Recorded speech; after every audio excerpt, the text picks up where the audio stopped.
Meu nome é Ricardo. Tenho 34 anos e trabalhava num estúdio de tatuagem na Avenida Raja Gabaglia, aqui em Belo Horizonte.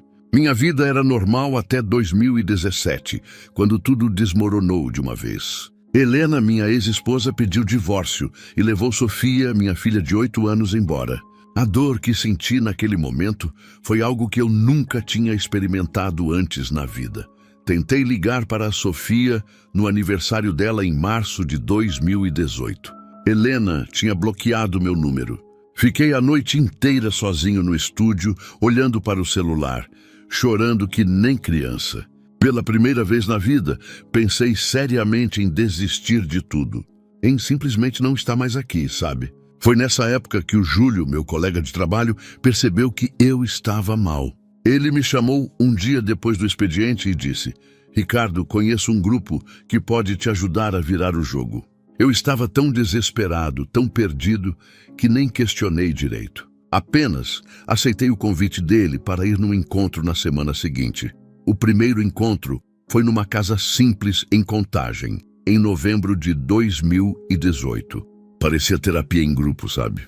Pessoas sentadas em círculo, compartilhando problemas, falando sobre energia positiva e como atrair coisas boas. Eu pensei, é só um grupo de autoajuda. Nada demais. Voltei para casa até meio aliviado naquela noite. No segundo encontro, fizeram meditação guiada. Pediram para a gente visualizar nossos desejos se realizando. Tinha incenso no ar, música relaxante tocando baixinho. Ainda parecia inofensivo. No terceiro encontro, apareceram velas e símbolos desenhados no chão, mas o Júlio explicou que era proteção ancestral. Eu ainda não tinha entendido no que estava me metendo. No quarto encontro, percebi que tinha símbolos estranhos nas paredes. Pentagramas, estrelas invertidas, coisas que eu nunca tinha visto de perto. Fiquei meio desconfortável, mas o Júlio me acalmou. É só simbologia antiga, cara. Relaxa. Eu queria tanto acreditar que aquilo ia resolver minha vida que simplesmente engoli minhas dúvidas. O quinto encontro mudou tudo. Foi numa chácara isolada em Esmeraldas, numa sexta-feira à noite de dezembro. Quando cheguei, vi velas pretas espalhadas pelo chão, um círculo desenhado com sal grosso e oferendas estranhas. Tinha uma galinha morta ali, sangue escorrendo. Meu estômago revirou. Seu Valdemar, um senhor de 60 anos que parecia um avô gentil, estava comandando tudo com uma calma assustadora. Ele me chamou para o centro do círculo e disse com voz firme: Ricardo, você quer sua filha de volta. Quer sucesso financeiro? Só precisa assinar um compromisso conosco. Ele colocou na minha mão um papel amarelado e uma agulha. Sangue sela o pacto. Ele completou, olhando direto nos meus olhos. Minha mão começou a tremer sem controle. Eu olhei para o papel, depois para o Júlio, depois para todas aquelas pessoas ao meu redor esperando. Perguntei com a voz falhando: e se eu quiser parar depois? E se isso não for para mim? Seu Valdemar sorriu de um jeito que me deu arrepios e respondeu: ninguém quer parar quando vê o poder funcionando, filho. Pode confiar. Um calafrio desceu pela minha espinha inteira naquele momento. Mas eu estava tão desesperado, tão cansado de sofrer, que furei meu dedo indicador com a agulha. Quando o sangue tocou o papel, senti um formigamento subir pelo meu braço, como se fosse uma corrente elétrica gelada. Assinei meu nome com sangue. Eles queimaram o papel enquanto todos recitavam palavras numa língua que eu não entendia. Sons graves que pareciam vir de outro mundo. Naquela noite, quando finalmente consegui dormir, tive um pesadelo horrível.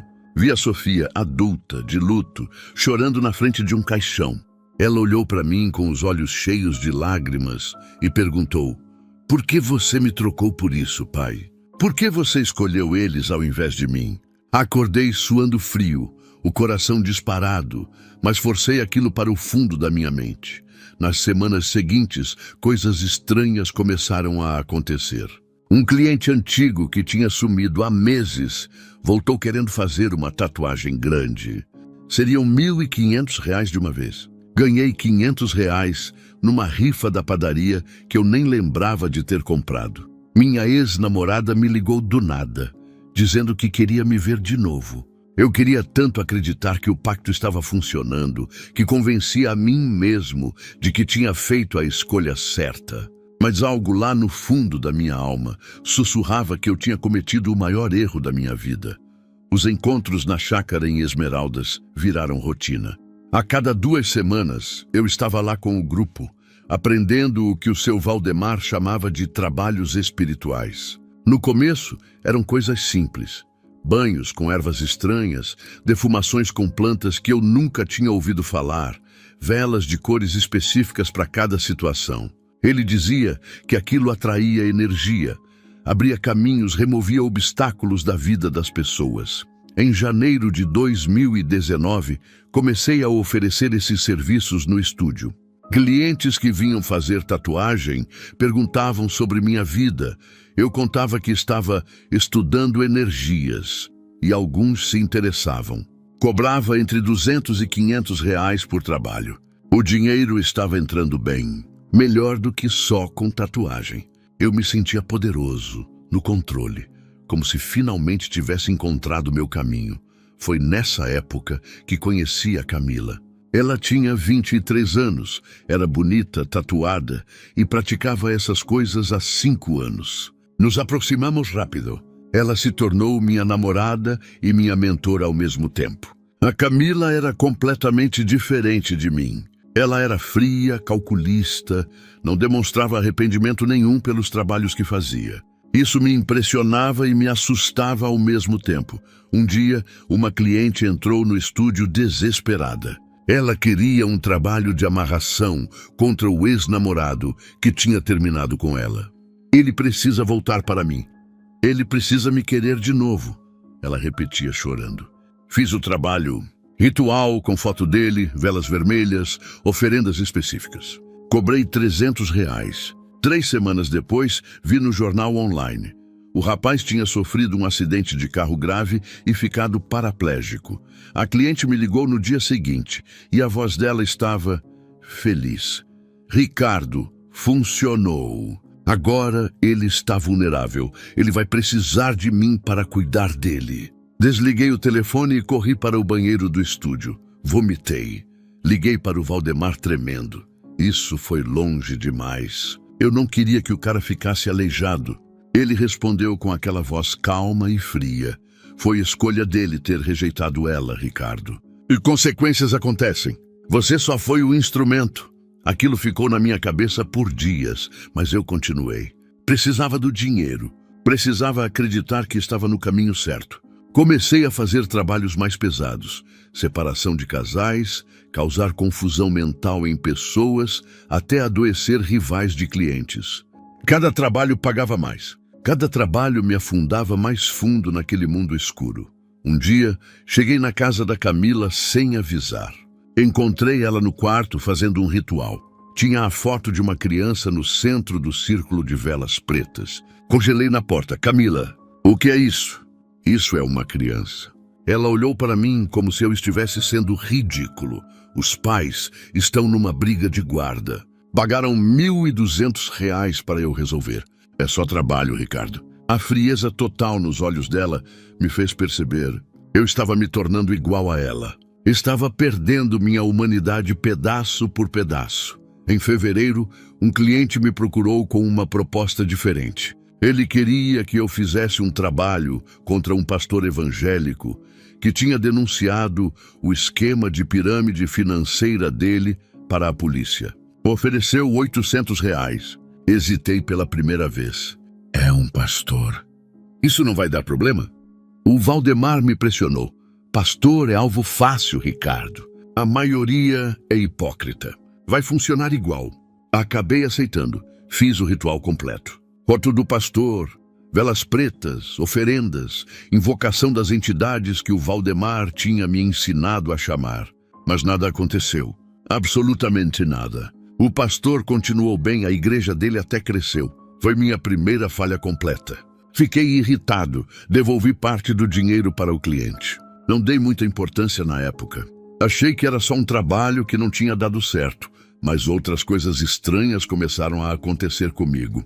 Todo dia, eu acordava às 3h33 da madrugada. sempre no mesmo horário exato. Ouvia sussurros do meu nome, vindo de cantos vazios do apartamento. À noite, via uma sombra parada no canto do meu quarto. Ela não se movia, apenas ficava ali, me observando. Tentei gravar no celular para provar que não estava louco, mas toda vez que apontava a câmera, a bateria morria na hora. A Camila disse que eram meus guardiões espirituais. Você chamou entidades, Ricardo. Agora elas te acompanham. É normal. Acostuma com a presença delas. Mas eu não conseguia me acostumar. Comecei a beber mais para conseguir dormir. Comecei a ter crises de ansiedade do nada. Meu estúdio, que antes era um lugar que eu amava, virou um ambiente pesado, sufocante. Uma noite, a Helena me ligou. Ela estava preocupada porque a Sofia tinha tido um pesadelo comigo. Sua filha desenhou você num papel, Ricardo. Ela te desenhou com olhos completamente pretos. O que está acontecendo com você? E nervoso, disse que era a imaginação de criança. Desliguei rápido. Mas naquela mesma noite, fui ao banheiro, olhei meu reflexo no espelho. E por um segundo, por um único segundo, meus olhos estavam realmente escuros. Pisquei rápido e voltaram ao normal. Saí do banheiro tremendo. Pensei comigo mesmo, foi só cansaço. Só minha mente pregando peça. Mas lá no fundo, eu sabia que algo estava muito, muito errado comigo. Era véspera de Natal de 2018, uma sexta-feira à tarde. O estúdio estava vazio quando a Débora entrou. Ela tinha uns 28 anos, cara de quem não tinha dormido direito há dias, olhos vermelhos de tanto chorar. Sentou na minha frente e colocou uma foto na mesa sem dizer nada. Era uma senhora de uns 52 anos, cabelo curto, sorriso doce no rosto. Essa mulher roubou meu pai. A Débora disse com a voz tremendo de raiva. Minha mãe morreu de câncer há 3 anos. Eu cuidei dela sozinha até o último dia. Vi ela definhar, segurei a mão dela quando ela partiu. Ela limpou as lágrimas com raiva. 1 ano depois, só 1 ano, meu pai já estava casado com essa crente aí. Como se minha mãe nunca tivesse existido. A Débora continuou desabafando. Contou que a Marta tinha tirado a foto da mãe dela da sala principal da casa e colocado um quadro grande de Jesus Cristo no lugar. Ela apagou minha mãe da nossa casa, entende? Como se ela nunca tivesse importado. A dor na voz dela era real, profunda. Não era só ganância ou ciúme. Era uma filha sofrendo pela memória da mãe. Quero que ela fique doente. Quero que ela sofra o suficiente para meu pai abrir os olhos e ver quem ela realmente é. A Débora falou, olhando direto para mim. Então ela tirou um envelope da bolsa e colocou na mesa. R$2.000 é tudo que eu tenho. Juntei durante 8 meses trabalhando como recepcionista.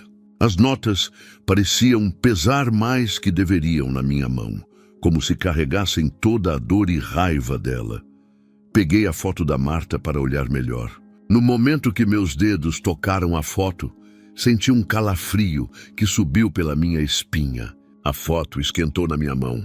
Não era imaginação, estava realmente quente. Uma voz dentro da minha cabeça gritou: devolve esse dinheiro e recusa esse trabalho agora. Mas aí lembrei que eu devia 3 meses de aluguel atrasados. O despejo estava próximo. Guardei o dinheiro e prometi: vou resolver isso para você. Depois que a Débora saiu, fiquei olhando para a foto da Marta.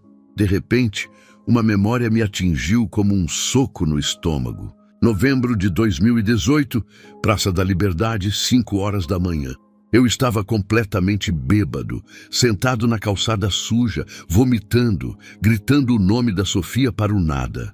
Foi quando ela apareceu. A Marta voltava de uma vigília na igreja. Ela viu aquele homem destruído na calçada e, ao invés de passar direto com nojo, como todo mundo fazia, ela ajoelhou do meu lado.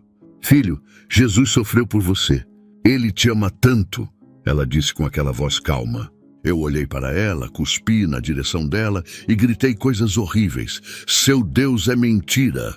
Religião é para fracos. Ela apenas limpou o rosto com um lenço, sorriu com tristeza e disse: vou orar por você todo dia, viu? Deus ainda tem planos lindos para a sua vida. Eu ri na cara dela naquele dia, ri alto, chamei ela de louca. Mas depois, Quando ela foi embora e eu fiquei sozinho naquela praça vazia, chorei sem entender o motivo. Aquela memória tinha ficado grudada em mim desde então. E agora eu estava sendo pago R$ 2.000 para destruir exatamente aquela mulher que tinha mostrado compaixão quando eu estava no fundo do poço. Mostrei a foto para o Valdemar no dia seguinte. Pela primeira vez, vi o rosto dele ficar sério, quase preocupado. Ele segurou a foto, fechou os olhos por alguns segundos e disse: "Essa aqui vai ser difícil, Ricardo. Muito difícil." Perguntei por quê e ele respondeu: "Tem crente que é só de nome, e tem crente que vive de verdade. Essa mulher, ela tem proteção forte." Mas ele não recusou o trabalho. Afinal, eu já tinha prometido para a Débora. Nos dias seguintes, comecei a passar na frente da casa da Marta para observar. Ela morava no bairro São Pedro com o marido, o Antônio, que era justamente o pai da Débora. Uma tarde, vi ela no quintal regando as plantas e cantando um hino baixinho. Não sei explicar direito, mas uma sensação de paz profunda emanava daquele lugar. Meu peito apertou. Senti vontade de chorar sem motivo nenhum aparente. Acelerei o carro e saí dali rápido, confuso com o que estava sentindo. Naquela noite tive um sonho estranho. Vi a Marta ajoelhada num lugar cheio de luz dourada, orando com as mãos erguidas. Ela estava orando por mim. Eu ouvia claramente meu nome sendo dito naquela oração. Acordei suando, o coração batendo descompassado.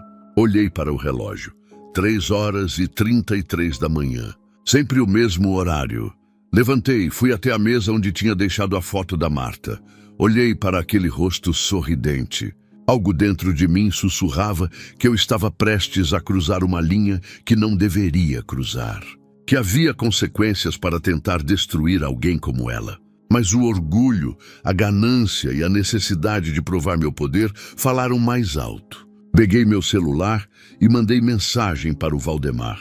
"Quando a gente faz o trabalho contra a Marta?" "Tô pronto."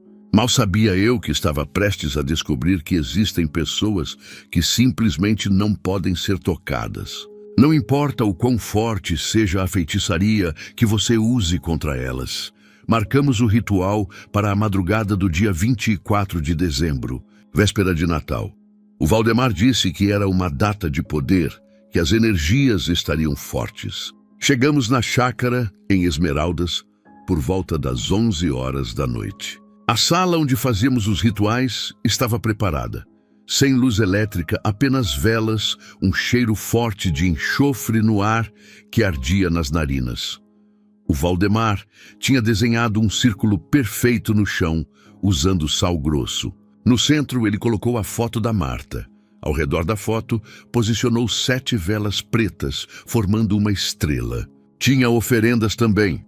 Uma garrafa de cachaça aberta, carne crua ainda sangrando num prato, moedas espalhadas. Tudo aquilo tinha um significado que ele tinha me explicado antes, mas que eu não entendia completamente. "Você vai recitar as palavras que eu te ensinei." O Valdemar instruiu enquanto acendia as velas uma por uma. "Vai pedir para que ela fique confusa mentalmente, que desenvolva doenças, que o casamento dela se destrua. Concentra toda a sua intenção nisso." Ele cortou a própria mão com uma faca pequena e pingou sangue sobre a foto da Marta. O sangue escorria pelo rosto sorridente dela na fotografia. Comecei a recitar as palavras em latim que ele tinha me ensinado. Eram frases que eu não entendia o significado, mas que saíam da minha boca com uma facilidade estranha, como se algo estivesse falando através de mim. O ar dentro da sala foi ficando pesado, difícil de respirar. Senti uma pressão no peito, como se alguém estivesse apertando meus pulmões por dentro. De repente, a primeira vela apagou sozinha. Não tinha vento, as janelas estavam fechadas, mas a chama simplesmente morreu. O Valdemar franziu a testa e reacendeu ela calmamente. Continuei recitando. Alguns segundos depois, a segunda vela apagou. Depois a terceira. O rosto do Valdemar estava ficando preocupado agora. Ele tentou reacender, mas no momento que a chama voltou, todas as 7 velas apagaram ao mesmo tempo. A sala mergulhou na escuridão total. Nem nossos celulares funcionavam. As telas estavam pretas, mortas. Senti o ar gelar de uma forma que não era natural. Meus dentes bateram. Foi quando eu ouvi uma voz grave, profunda, que não era do Valdemar nem minha. A voz disse clara e diretamente: ela não pode ser tocada. Parem agora. O terror puro tomou conta de mim. O Valdemar gritou: sai daqui! Agora, rápido! Tropeçamos no escuro tentando encontrar a porta. Eu bati o joelho numa cadeira, quase cai. Quando finalmente conseguimos sair daquela sala, estávamos suando frio, tremendo. O Valdemar, que sempre foi calmo e controlado, estava pálido. Suas mãos tremiam visivelmente quando pegou as chaves do carro. No carro, durante o silêncio da volta, o Valdemar finalmente falou. Em 30 anos fazendo esse trabalho, só vi proteção desse nível 2 vezes na vida. Essa mulher tem anjo da guarda, ou talvez mais de um. Ele me olhou de lado enquanto dirigia.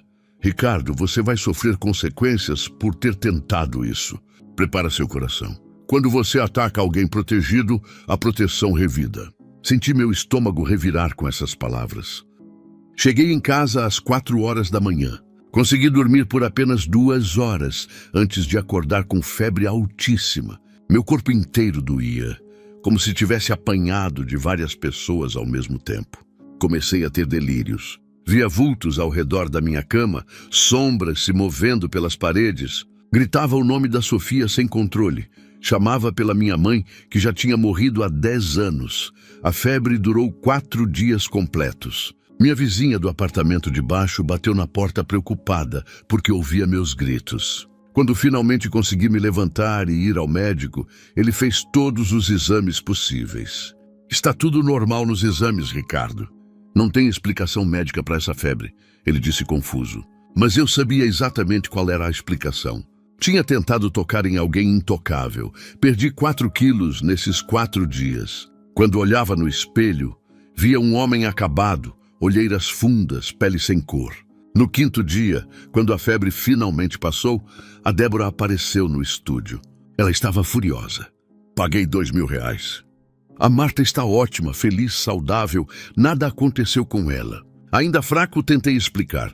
Teve uma resistência espiritual forte. Vou precisar de mais tempo. Mas ela não queria ouvir. Você é uma fraude, Ricardo. Vou contar para todo mundo o que você faz aqui. Ela gritou, batendo a mão na mesa. Você tem até o final de janeiro para fazer alguma coisa acontecer, ou eu quero meu dinheiro de volta. Todo ele. R$2.000 que eu já tinha gastado pagando dívidas. Dinheiro que eu não tinha mais para devolver. Prometi a ela que ia tentar de novo, com um método mais forte. Foi o maior erro que eu poderia ter cometido. Porque quando você insiste em destruir alguém que Deus protege, não é só a vida da pessoa que fica em risco, é a sua própria que começa a desmoronar pedaço por pedaço. Depois daquela falha, fiquei obcecado em entender o que fazia a Marta ser diferente. Durante 2 semanas de janeiro de 2019, passei na frente da casa dela em horários variados, apenas observando de longe. Às 5h15 da manhã, a luz do quarto já estava acesa. Eu via a silhueta dela ajoelhada, mãos erguidas, orando. Não era 5 minutos, era horas seguidas naquela posição. Às 7 horas, ela saía para trabalhar. Descobri que ela era faxineira no Hospital Santa Casa. Ao meio-dia, vi ela almoçando na praça perto do hospital. Comia em 15 minutos e voltava. Às 18h30, ela estava no ensaio do coral da igreja. Às 20 horas, vi ela visitando doentes no próprio hospital onde trabalhava. Às 22 horas, a luz finalmente apagava. Pensei comigo, quando essa mulher descansa? Quando ela vive para ela mesma? Decidi fazer diferente. Fingi interesse em frequentar a igreja dela. Num domingo, entrei e sentei no fundo, conversando com algumas pessoas antes do culto começar. Foi quando conheci a irmã Joana, uma senhora simpática de uns 60 anos. Ela ficou feliz com um visitante novo e começou a puxar conversa naturalmente. Aproveitei para perguntar sobre a Marta, disfarçando como curiosidade inocente. Ah, a irmã Marta. Aquela ali é guerreira de oração, meu filho, a Joana disse com um sorriso.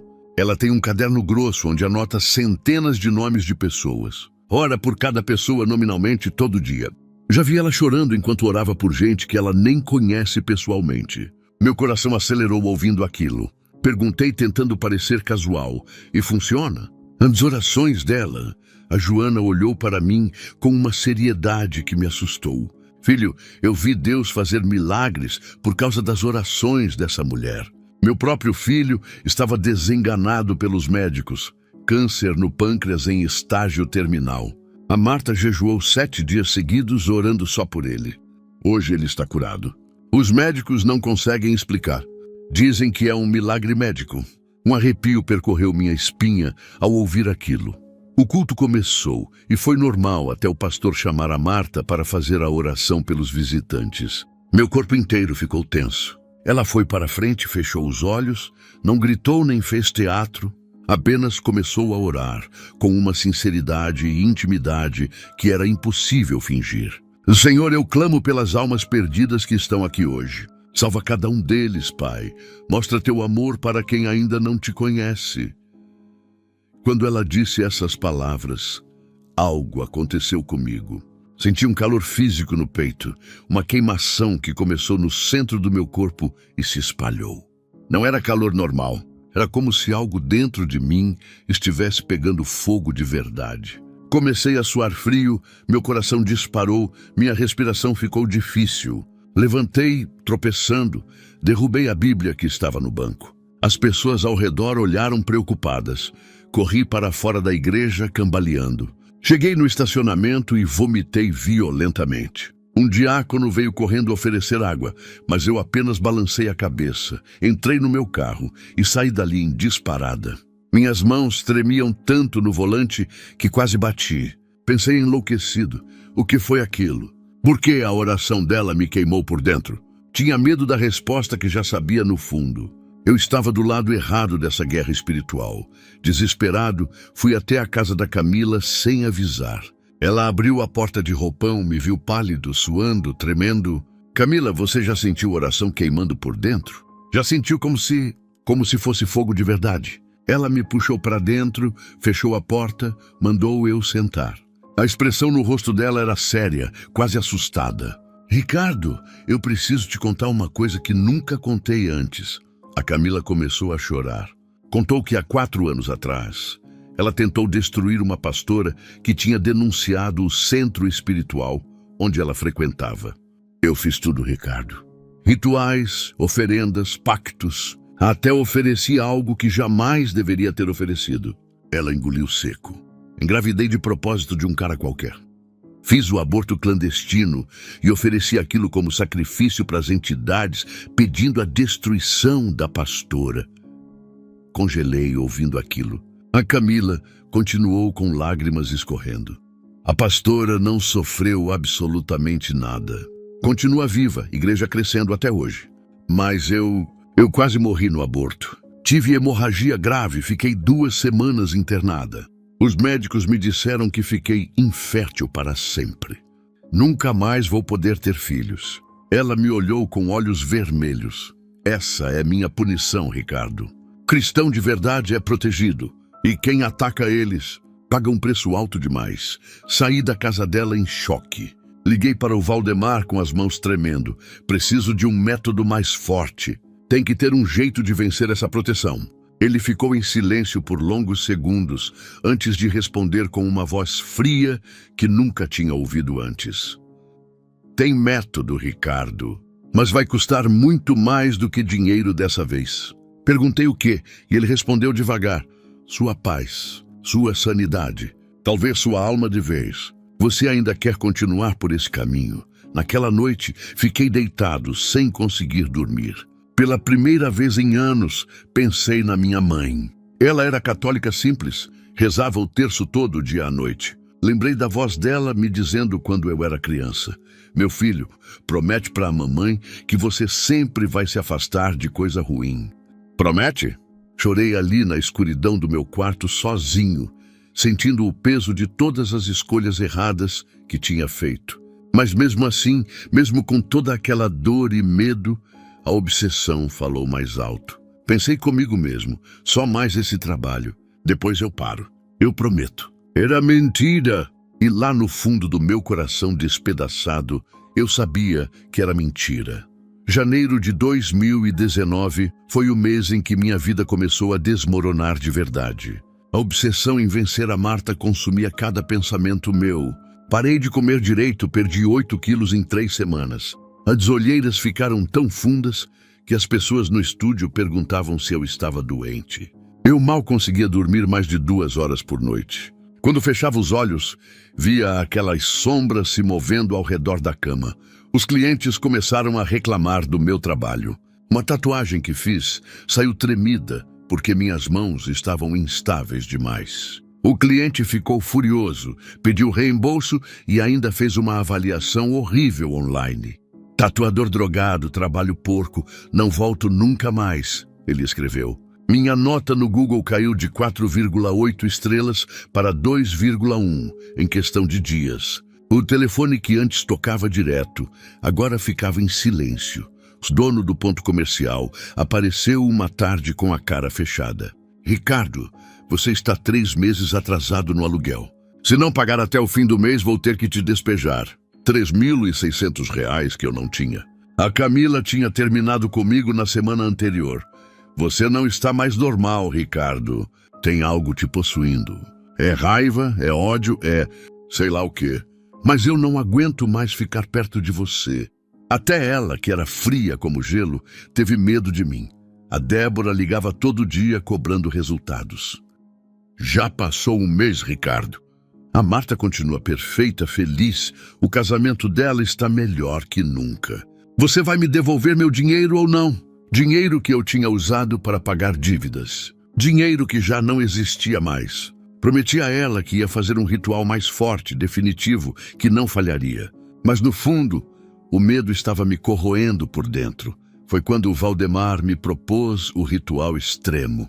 7 dias isolado numa chácara. Jejum total, só água. Sono mínimo.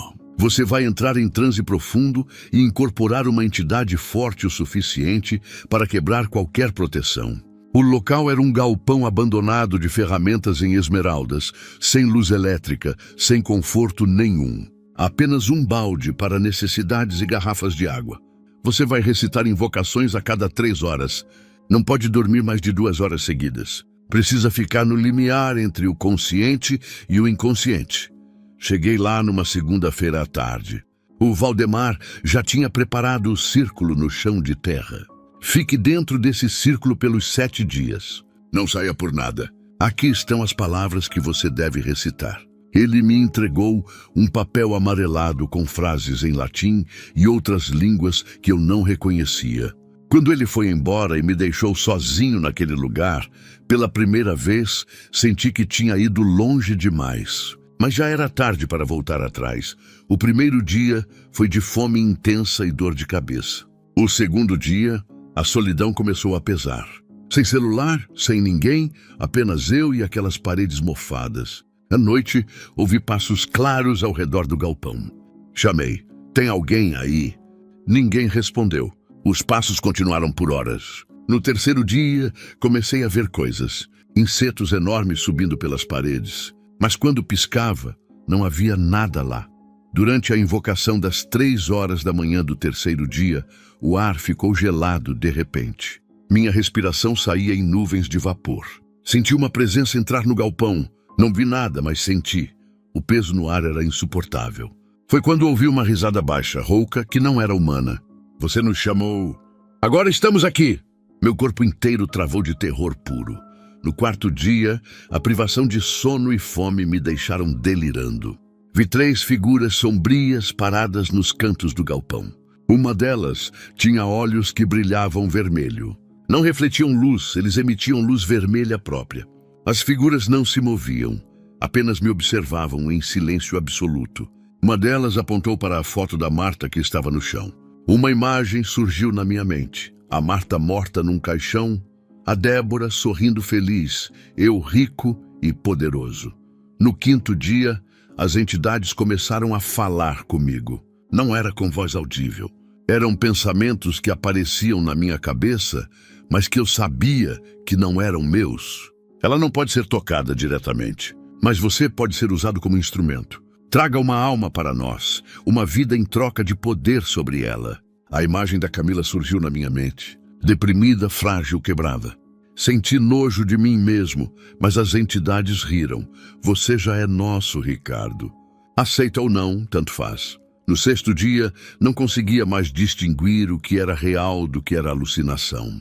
Vi minha mãe falecida chorando num canto. Vi a Sofia pequena pedindo socorro, dizendo: pai, me ajuda. Vi a mim mesmo no futuro, sozinho, louco, vivendo nas ruas, completamente destruído. Comecei a chorar sem controle. Pela primeira vez, tentei orar, mas não sabia como. Deus, se você existe mesmo, me tira daqui, por favor. Senti uma dor aguda no peito, tão forte que pensei estar tendo um infarto. Desmaiei ali mesmo no chão de terra. Quando o Valdemar abriu a porta no 7º dia, encontrou um homem irreconhecível. Eu estava encolhido no canto, olhos vazios, olhando para o nada, pele cor de cinza, lábios rachados e sangrando. Tinha perdido 9 quilos. Mal conseguia ficar em pé sozinho.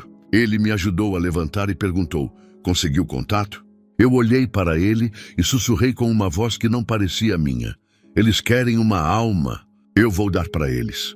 O Valdemar sorriu satisfeito, como se aquilo fosse exatamente o que ele esperava ouvir. E naquele momento, eu entendi que tinha vendido não apenas minha alma, mas minha humanidade completa para forças que agora me controlavam totalmente. Levei 5 dias para conseguir voltar a comer normalmente depois daquele ritual. Meu estômago rejeitava tudo.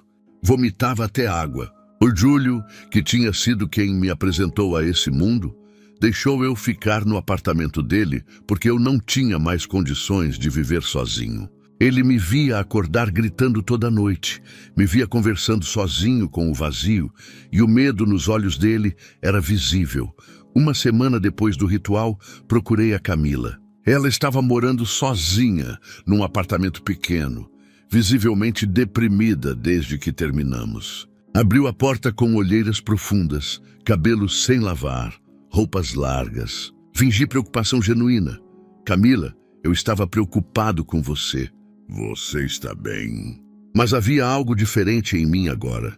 Algo frio, calculista, sem empatia real. Ela me deixou entrar e começou a desabafar. Contou que não conseguia dormir direito desde o aborto que tinha feito anos atrás. Toda noite eu sonho com aquela criança, Ricardo. Ela me olha e pergunta por que eu fiz aquilo. Acordo chorando, sentindo uma culpa que não passa nunca. Lágrimas escorriam pelo rosto dela. Eu deveria sentir compaixão, mas não sentia nada. Apenas via uma oportunidade. Comecei a plantar ideias na cabeça dela, sutilmente. Você já pensou que talvez seria mais fácil não estar mais aqui? Tipo, descansar para sempre? A Camila parou de chorar e me olhou assustada. Ricardo, o que você está dizendo? Você está falando de eu me matar? Continuei pressionando. Não seria um alívio? Acabar com essa dor que não passa? Foi nesse momento que vi meu reflexo no vidro da janela atrás dela. Meus olhos estavam diferentes. Escuros demais, sem brilho, vazios. Por um segundo, vi claramente o monstro em que eu tinha me transformado. Um homem que estava disposto a empurrar alguém para a morte só para ganhar poder. Recuei assustado comigo mesmo, balbuciando: desculpa, desculpa, eu não quis dizer isso. Saí correndo do apartamento dela antes que ela pudesse responder. Cheguei no apartamento do Júlio tremendo, suando frio. Ainda havia algo humano em mim. Aquela pequena parte que recuou na hora de destruir a Camila completamente. Mas sabia que as entidades não iam gostar. Naquela noite acordei com uma dor no peito tão forte que achei que fosse morrer. O Júlio me levou correndo para o hospital. Fizeram um eletrocardiograma, exames de sangue, raio-x. O médico voltou com os resultados confusos. Você está com taquicardia severa, mas todos os exames estão normais. Não tem nada errado com seu coração fisicamente. É ansiedade extrema, provavelmente síndrome do pânico. Me receitou remédios controlados e mandou procurar um psiquiatra. Mas eu sabia a verdade. Aquilo era punição por não ter cumprido o acordo. As entidades estavam cobrando o preço da minha falha. Os ataques de pânico se tornaram diários. Aconteciam do nada, no mercado, na rua, dentro de casa. Meu coração disparava, não conseguia respirar, sentia que ia morrer. A sensação constante de estar sendo observado nunca me deixava. Olhava para os cantos vazios e sabia que havia algo ali me vigiando, me julgando, esperando o momento certo de me destruir completamente. Perdi o estúdio de tatuagem em fevereiro. O dono não teve pena. 3 meses de atraso, despejo na certa. Carreguei minhas coisas numa mochila e saí daquele lugar que tinha sido meu sonho. Na calçada, olhei para trás uma última vez. Vi minha vida inteira desmoronando. Sem trabalho, sem dinheiro, sem família, sem paz, sem nada. Apenas um vazio imenso e uma dívida espiritual que eu não sabia como pagar. O Júlio me encontrou chorando no sofá dele naquela noite. Ele sentou do meu lado e disse algo que nunca vou esquecer. Ricardo, eu te coloquei nessa. Foi culpa minha. Há 3 anos eu tentei destruir um pastor. Fiz ritual, paguei o Valdemar, tudo. O pastor não sofreu nada, mas eu perdi tudo. Emprego, família, saúde, dignidade. Ele segurou meu ombro. Você está tentando atingir alguém protegido. Vai sofrer pior que eu sofri. Para enquanto dá tempo. Mas eu não conseguia parar. Era como se algo me controlasse. A obsessão pela Marta tinha virado uma corrente que me prendia. A Débora ligava, ameaçando processar. O Valdemar cobrava que eu terminasse o trabalho. As entidades sussurravam no meu ouvido toda noite exigindo a alma que eu tinha prometido. Estava preso numa teia que eu mesmo tinha tecido, e cada movimento para me soltar apenas me enrolava mais. Uma madrugada, acordei com a sensação de que alguém estava sentado no meu peito. Não conseguia me mexer, não conseguia gritar. Vi uma figura encapuzada inclinada sobre mim, o rosto escondido nas sombras. Ela sussurrou bem perto do meu ouvido. Você nos deve, e nós sempre cobramos nossas dívidas. Quando finalmente consegui me mexer e acender a luz, não havia ninguém ali. Mas 3 arranhões profundos marcavam meu braço esquerdo. 3 linhas paralelas que ardiam como fogo. Foi nesse momento que entendi. Eu não ia conseguir destruir a Marta, mas no processo de tentar, eu tinha destruído completamente a mim mesmo. Tinha perdido minha filha, minha paz, meu trabalho, minha sanidade. Estava vivendo um inferno em vida. E o pior de tudo é que uma parte de mim sabia que aquilo era apenas o começo. Que o verdadeiro preço das minhas escolhas ainda estava por vir e seria muito, muito maior do que eu poderia suportar. 15 de março de 2019. Uma sexta-feira que mudaria minha vida para sempre. Eu estava num ponto de ônibus na Avenida Amazonas, voltando de mais uma consulta médica. O psiquiatra tinha aumentado a dose dos remédios controlados porque os ataques de pânico estavam piores. Eu estava medicado, zonzo, exausto de viver daquele jeito. Pela primeira vez, pensei seriamente em desistir de tudo, de simplesmente sumir desse mundo. Foi quando vi ela descendo do ônibus. A Marta, carregando sacolas de mercado, usando aquele mesmo sorriso doce que eu tinha visto na foto meses atrás. Ela me viu e, para meu choque absoluto, o rosto dela se iluminou. Ricardo! Ela lembrava de mim. Lembrava daquele homem bêbado e destruído que tinha cuspido nela meses atrás, na Praça da Liberdade. Ela se aproximou com as sacolas pesadas. Que bom te ver. Como você está? Algo dentro de mim explodiu. Não era eu. Era como se outra coisa assumisse controle do meu corpo. Senti uma raiva subindo como lava quente pela minha garganta. Comecei a xingá-la, a gritar palavrões que eu normalmente nem usava. As pessoas no ponto ficaram constrangidas, se afastaram. Mas a Marta não recuou nem um passo. Enquanto eu gritava, sentia 2 vontades brigando dentro de mim. Uma parte queria agredi-la fisicamente, queria destruir aquela mulher de qualquer jeito. Mas outra parte, pequena e sufocada, queria cair de joelhos e pedir ajuda. Eu estava tremendo inteiro, suando frio, mesmo sendo uma tarde amena. A Marta apenas me olhava nos olhos, com uma compaixão que me deixava ainda mais furioso. Você está sofrendo, né, filho? Ela disse com voz calma, sem julgamento. Gritei mais alto, não me chama de filho! Você não é nada minha. Ela respondeu com tristeza nos olhos. Mas Jesus é pai de todos nós, Ricardo. Ri de forma sarcástica, maldosa. Seu Jesus é mentira. Eu tenho poder real. Eu converso com entidades de verdade. Foi quando ela fez a pergunta que quebrou algo dentro de mim. Que poder é esse que te deixou desse jeito, filho? Olha para você. Olha o que esse poder fez contigo. Olhei para minhas mãos tremendo, para minha roupa suja. Senti meu corpo esquelético, minha mente destroçada. A Marta tinha razão. Aquele poder tinha me destruído completamente. Ela fechou os olhos ali mesmo, no meio do ponto de ônibus, e começou a orar. Não gritou, não fez show, não chamou atenção. Apenas orou com sinceridade profunda. Pai, em nome de Jesus, eu liberto esse filho teu. Quebra as correntes que prendem ele, expulsa toda a treva que oprime essa vida. Senti algo acontecer dentro de mim. Primeiro, a raiva intensificou tanto que pensei que fosse explodir. Quis bater nela, quis fazer ela calar a boca. Mas minhas pernas começaram a fraquejar. Tentei me segurar no poste do ponto, mas não consegui. Caí de joelhos no chão de concreto. Não escolhi cair. Simplesmente aconteceu, como se algo tivesse cortado as cordas que me seguravam em pé. O choro veio de uma forma que eu nunca tinha experimentado. Não era choro normal. Era convulsivo, profundo, vindo de um lugar dentro de mim que estava fechado há anos. Sentia como se algo estivesse sendo arrancado do meu peito. Um peso que eu carregava há meses começou a se mover, a sair, como se fosse puxado para fora à força. A dor era física, real, insuportável. Mas, ao mesmo tempo, cada pedaço que saía trazia um alívio inexplicável. Vi coisas naquele momento.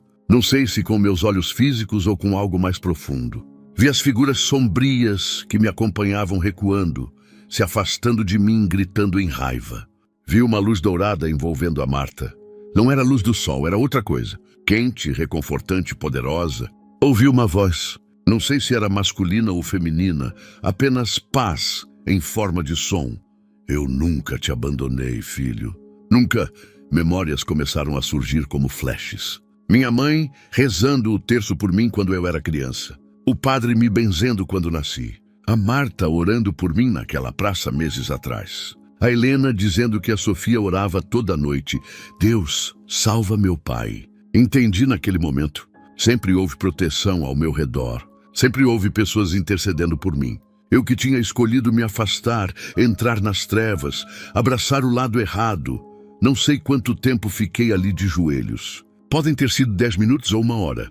Quando finalmente consegui erguer o rosto, vi que tinha várias pessoas ao redor.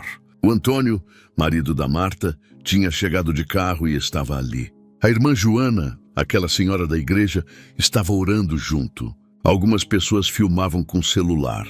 O motorista do ônibus que ia partir tinha esperado, parado ali, apenas observando em silêncio. A Marta me ajudou a levantar. Minhas pernas mal me seguravam, mas pela primeira vez em meses senti algo que tinha esquecido que existia. Paz. Verdadeira paz. Não era euforia, não era emoção passageira. Era uma quietude profunda, como se uma guerra dentro de mim tivesse finalmente acabado. Olhei para ela com lágrimas escorrendo. Eu tentei te matar. Eu fiz rituais para te destruir. Minha voz falhou. Ela segurou meu rosto com as 2 mãos, olhou nos meus olhos e disse: Eu sei, filho. Jesus me mostrou tudo. Por isso eu orava tanto por você. Eu via seu nome toda madrugada quando acordava para orar. Não consegui processar aquilo. Como você não me odeia? Consegui perguntar entre soluços. A resposta dela me quebrou completamente, porque Jesus me ensinou a amar meus inimigos. E você nunca foi meu inimigo, Ricardo. Você sempre foi apenas um filho de Deus perdido, que precisava ser encontrado. Naquele ponto de ônibus, sob o céu alaranjado do fim de tarde, eu entendi o que era amor de verdade. E entendi que tinha passado a vida inteira lutando contra a única coisa que poderia realmente me salvar. A Marta e o Antônio me levaram para a casa deles naquela mesma noite.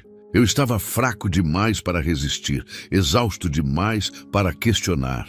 O Antônio dirigiu em silêncio enquanto eu ia no banco de trás, ainda tremendo, ainda processando o que tinha acontecido. Quando chegamos, a casa cheirava a comida caseira. Era simples, limpa, cheia de quadros com versículos bíblicos nas paredes. Parecia um lar de verdade. Algo que eu não tinha há anos. O Antônio me serviu café e pão com manteiga. A Marta me contou que você passou por dificuldades, ele disse com voz calma. Eu mal conseguia olhar para ele, sabendo que era o pai da Débora. A mesma Débora que tinha me pago para destruí-lo. A vergonha queimava mais do que qualquer coisa que eu tinha sentido antes. Comi em silêncio e pela primeira vez em semanas a comida tinha gosto. Tinha gosto real de comida, não de cinzas na boca. Naquela primeira noite não consegui contar tudo. Apenas disse que fazia trabalhos espirituais ruins e que estava arrependido. A Marta me ofereceu o quarto de hóspedes, roupa limpa do Antônio para eu vestir, um banho quente. Quando a água quente caiu no meu corpo, chorei de novo. Fazia tanto tempo que não me sentia limpo. Não fisicamente limpo, mas limpo de verdade, por dentro. Na segunda noite, contei mais. Falei sobre os rituais, as oferendas, as invocações, as entidades. O Antônio e a Marta apenas ouviram sem me interromper, sem me julgar. Quando terminei, a Marta segurou minha mão. Jesus pode restaurar tudo, filho. Mas você precisa renunciar a tudo isso e fazer reparação pelo que fez. A palavra reparação me assustou. Como? Como eu reparo vidas que destruí? Na terceira noite, juntei coragem para mostrar o caderno. Aquele caderno preto, onde eu anotava todos os trabalhos que fazia. Tinha 40 nomes ali. Quando abri, o cheiro de enxofre saiu das páginas. Elas estavam manchadas. Sangue seco, vinho, coisas piores. Alguns nomes estavam riscados com caneta vermelha. Trabalho concluído. Cada nome era uma vida que eu tinha tentado destruir. Comecei a chorar lendo aqueles nomes. Quantos casamentos eu destruí? Quantas pessoas adoeceram por minha causa? Foi quando o Antônio se levantou. Ele caminhou até mim e pensei que fosse me expulsar da casa. Mas ele apenas disse: Ricardo, minha filha Débora te pagou R$2.000 para me destruir. Para destruir meu casamento com a Marta. Congelei. Ele sabia. Ele sempre soube. Mas você não conseguiu, ele continuou. Porque Deus me protege. Porque minha esposa ora por mim todo dia. Silêncio pesado encheu a sala. Então o Antônio fez algo que eu nunca vou esquecer. Ele estendeu a mão para mim. Eu te perdoo, filho. Bem-vindo à nossa família. Desabei. Caí nos braços daquele homem que eu tinha tentado destruir e chorei como se ele fosse meu próprio pai. Ele me segurou firme, deixou eu chorar tudo o que precisava chorar.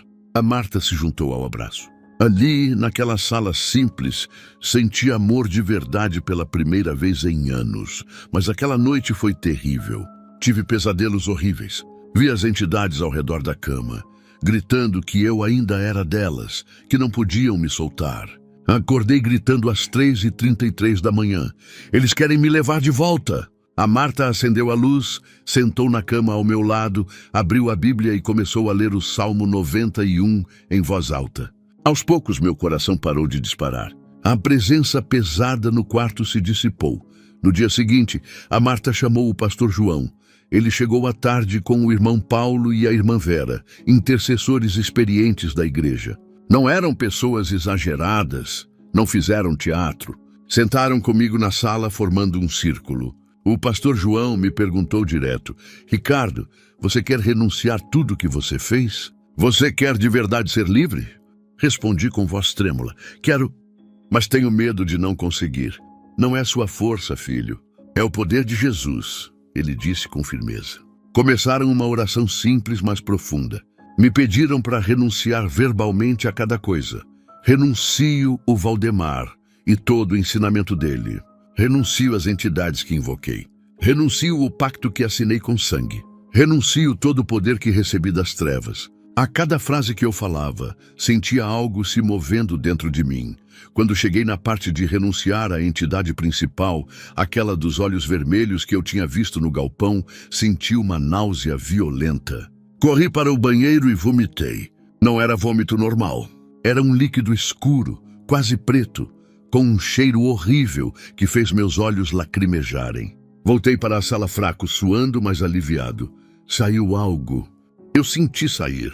Eles continuaram orando. O processo levou 2 horas. Não foi instantâneo como nos filmes. Foram ondas graduais de alívio. A cada renúncia, a cada oração, sentia camadas de peso sendo removidas. Quando terminamos, estava exausto, como se tivesse corrido uma maratona.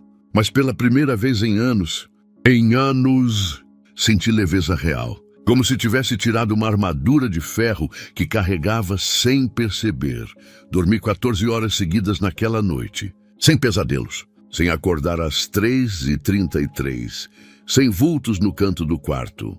Quando acordei e vi o sol entrando pela janela, chorei de novo. Eu tinha esquecido como é dormir em paz. A Marta preparou um café da manhã farto. O Antônio estava lendo o jornal na mesa, tudo tão normal, tão familiar. Sentei com eles e pensei, é assim que uma família de verdade funciona? No 4º dia, peguei coragem para ligar para a Helena. Minhas mãos tremiam discando o número. Ela atendeu com voz desconfiada. O que você quer, Ricardo? Respirei fundo. Eu só queria pedir perdão. Por tudo. Por ter sido um pai horrível, um marido pior ainda. Silêncio do outro lado. Você está bêbado? E ela perguntou. Não, estou sóbrio. E diferente. Jesus me encontrou, Helena. Eu sei que parece loucura, mas ouvi ela começar a chorar do outro lado da linha. Ricardo, eu orava por isso há anos. A Sofia perguntava toda noite antes de dormir. Deus vai salvar meu pai? Meu coração se despedaçou e se reconstruiu ao mesmo tempo. Eu posso ver ela? Por favor. Sei que não mereço, mas... A Helena demorou para responder. Vamos devagar, Ricardo. Mas sim, com o tempo você pode ver ela. Era a primeira esperança real que eu tinha em anos. No 5º dia, fizemos uma pequena cerimônia no quintal. Levei o caderno preto, aquele com os 40 nomes. A Marta, o Antônio e o pastor João ficaram comigo. Rasguei cada página, uma por uma, jogando no fogo que o Antônio tinha preparado num tambor de metal. Para cada nome, eu orava. Perdão por ter tentado destruir essa pessoa. Deus, restaura o que eu destruí na vida dela. 40 nomes. 2 horas rasgando, queimando, orando, chorando. Quando a última página virou cinzas, o pastor João colocou a mão no meu ombro. Agora você é livre de verdade, Ricardo. De verdade? E pela primeira vez, desde que tinha assinado aquele pacto com sangue, eu acreditei que liberdade era possível. E que um Deus que eu tinha rejeitado a vida inteira nunca tinha desistido de mim. As primeiras semanas na igreja foram mais difíceis do que eu imaginava. Comecei a frequentar os cultos, mas sentia olhares. Alguns irmãos claramente desconfiavam de mim. Tatuado, magro demais, ex-satanista que todo mundo comentava em sussurros. Ouvi um comentário que cortou fundo. Cuidado com ele perto das crianças. Nunca se sabe. A Marta me viu ouvir aquilo e foi direto confrontar a pessoa. Jesus veio para pecadores, não para perfeitos. Se vocês não conseguem amar quem está se levantando, então não entenderam nada do Evangelho.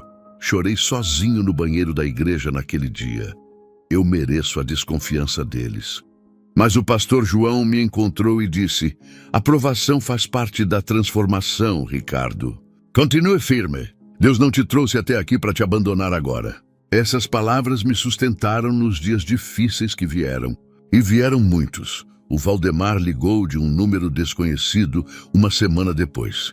Ricardo, você me deve. Ninguém sai assim. Você fez um pacto.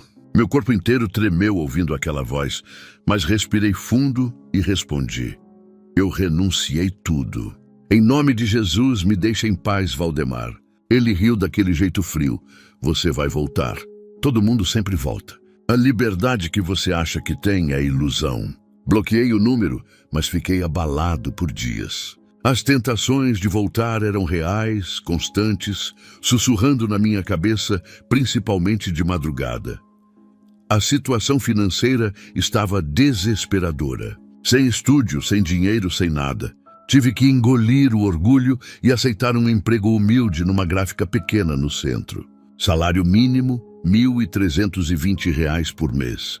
Eu que faturava às vezes 3.000 só com trabalhos espirituais. A humilhação doía, mas era necessária. O Júlio, que também estava tentando se converter, me deixou dividir o quarto dele. Dormíamos em beliches como adolescentes. A gente vai sair dessa, brother, ele dizia toda noite antes de dormir. Um mês depois da minha conversão, a Débora apareceu. Bateu na porta da casa da Marta furiosa, gritando na rua mesmo: "Você lavou a cabeça dele!" Devolveu meu dinheiro com dinheiro da igreja para me calar. E eu estava lá dentro. Saí para tentar explicar. Ela me viu e perdeu completamente o controle. Me deu um tapa na cara forte. "Você é uma fraude!" Fingiu fazer trabalho só para pegar meu dinheiro. Eu não revidei. Apenas deixei a marca vermelha queimar no meu rosto e disse: "Débora, eu fiz sim os rituais. Mas não funcionou porque Deus protege a Marta. Porque ela vive de verdade com Deus, não é religião de fachada." Ela gritou com ódio: "Deus não existe. É tudo mentira para gente fraca." O Antônio, pai dela, saiu de casa nesse momento. "Débora, chega. Vai embora." Ela saiu chorando, jogou palavras horríveis e foi embora. Pensei que nunca mais a veria, mas 3 meses depois ela voltou. Dessa vez estava diferente. Calma, olhos vermelhos de choro, corpo menor como se tivesse encolhido. "Eu preciso conversar", ela disse na porta. Sentamos na sala. Ela respirou fundo e começou: "Desde que você falhou naquele trabalho, minha vida desmoronou completamente. Perdi o emprego. Meu namorado terminou comigo do nada, tive um acidente de carro. Nada grave, mas destruiu meu carro. É como se eu estivesse pagando por algo que fiz." Olhei para ela com compaixão. "Débora, você pediu para eu destruir uma pessoa inocente. Você pagou para causar mal. Isso tem consequências espirituais reais." Ela cobriu o rosto com as mãos. "Como eu conserto? Como eu paro de sofrer?" Foi a Marta quem respondeu, sentando do lado dela. "Começa pedindo perdão a Deus, filha, reconhecendo que errou. Jesus perdoa tudo, mas você precisa se arrepender de verdade." A Débora se ajoelhou ali mesmo, na sala, e começou a chorar, pedindo perdão. Ver aquilo me fez entender. Deus não estava apenas me restaurando. Estava restaurando uma família inteira. 2 meses após minha conversão, a Helena concordou em me deixar ver a Sofia. Marcamos numa praça neutra, num sábado de manhã. Quando vi minha filha descendo do carro, agora com 9 anos, cabelo maior, mais alta, meu mundo parou. Ajoelhei na altura dela com lágrimas já escorrendo. "Oi, princesa. Pai te ama tanto." Ela estava tímida, segurando firme na mão da mãe. "Oi, pai." Conversamos sobre escola, desenhos, coisas leves. Então ela perguntou com aquela inocência de criança: "Você parou de beber aquelas coisas ruins, né, pai?" E segurei a mãozinha dela. "Parei sim, amor. Jesus me ajudou a parar. Papai está diferente agora." A Sofia olhou para a mãe, depois para mim, e disse algo que me quebrou. "A mamãe orava todo dia por você. Eu também orava antes de dormir. Deus, salva meu pai." Entendi naquele momento. Eu tinha sido cercado de oração sem nem saber. Anjos trabalhando nos bastidores enquanto eu me afundava nas trevas. As visitas com a Sofia foram quinzenais no começo, sempre com a Helena presente. Eu não pressionava, respeitava o tempo dela. Aos poucos, minha filha foi se abrindo de novo. No 6º encontro, ela perguntou: "Pai, você pode ir na minha apresentação da escola?" Chorei ali mesmo.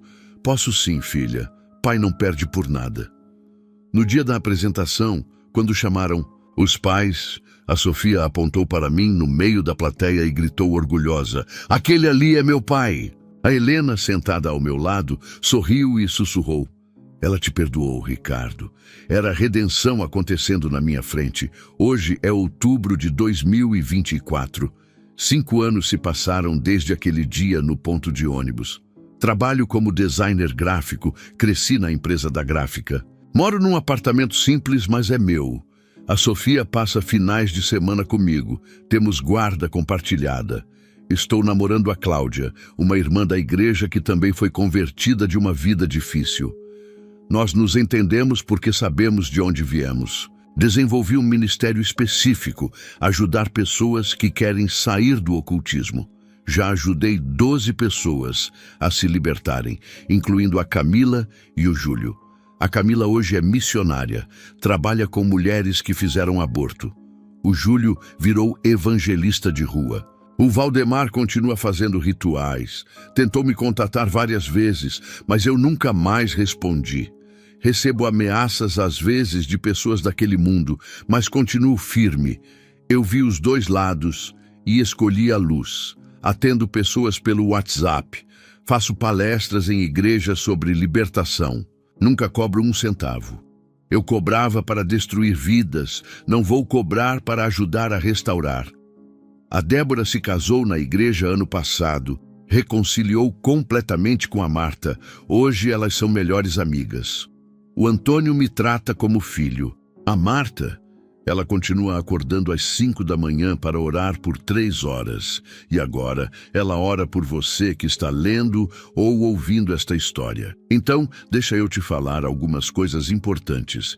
Se você está envolvido com ocultismo, macumba, feitiçaria, espiritismo, seja lá o nome que dê, saia. Saia enquanto há tempo. Eu fiz pactos, invoquei entidades, machuquei pessoas inocentes. Achava que tinha poder, mas era apenas um escravo. Você acha que controla, mas na verdade são eles que controlam você. A saída existe e tem nome: Jesus Cristo. Não precisa de ritual complicado, não precisa pagar nada, só precisa de arrependimento verdadeiro. Vai ser difícil sair? Vai. Vai ter luta? Vai. Vão tentar te puxar de volta? Com certeza. Mas vale cada segundo de sofrimento. Hoje eu durmo em paz. Coisa que todo o dinheiro do mundo não comprava quando eu estava nas trevas. Hoje eu tenho minha filha de volta, tenho uma família de verdade, tenho propósito e tenho paz. Paz que o mundo não pode dar nem tirar. E se você é cristão, escuta bem, sabe o que me impediu de destruir a Marta? Não foi religião de aparência. Foi vida. Ela orava 3 horas por dia, jejuava, vivia em santidade real. Eu usei todo o poder das trevas contra ela e não consegui nem arranhar. Cristão de verdade é inquebrável porque tem Deus de verdade, não só de boca. Não adianta ir na igreja domingo e viver igual ao mundo de segunda a sexta. Não adianta saber a Bíblia de cor, mas ter coração cheio de ódio, inveja e falsidade. Demônios não respeitam crente nominal. Eles riem de crente morno. Mas quando encontram alguém que ora de verdade, jejua de verdade, vive em obediência de verdade, eles recuam. Eu vi isso com meus próprios olhos. Você quer proteção real? Quer que sua família seja intocável espiritualmente? Então viva de verdade. Ore todo dia, não só quando está desesperado. Leia a palavra, não só versículo bonito no Instagram. Jejue, se consagre, viva em santidade. Isso não é legalismo, é guerra espiritual. O inferno é real, demônios são reais, mas o poder de Deus é infinitamente maior. Eu era cético, achava que tudo era psicológico, mas vi coisas que ciência nenhuma explica. Vi oração quebrar feitiçaria. Vi luz expulsar trevas, literalmente. Vi o poder de Jesus restaurar o que estava completamente destruído. Não precisa acreditar em mim, teste você mesmo. Clame a Jesus de coração, se arrependa de verdade, viva para Ele de verdade. Ele responde: eu sou a prova viva disso. Hoje eu tenho minha filha de volta, minha paz de volta, minha vida de volta. Se você está envolvido com essas coisas, saia enquanto há tempo. Se você é cristão morno, acorde antes que seja tarde demais. O inferno é real, a proteção de Deus é real e a escolha é real. Eu escolhi. Paguei o preço da escolha errada. Recebi a misericórdia da escolha certa. E você? O que você vai escolher hoje?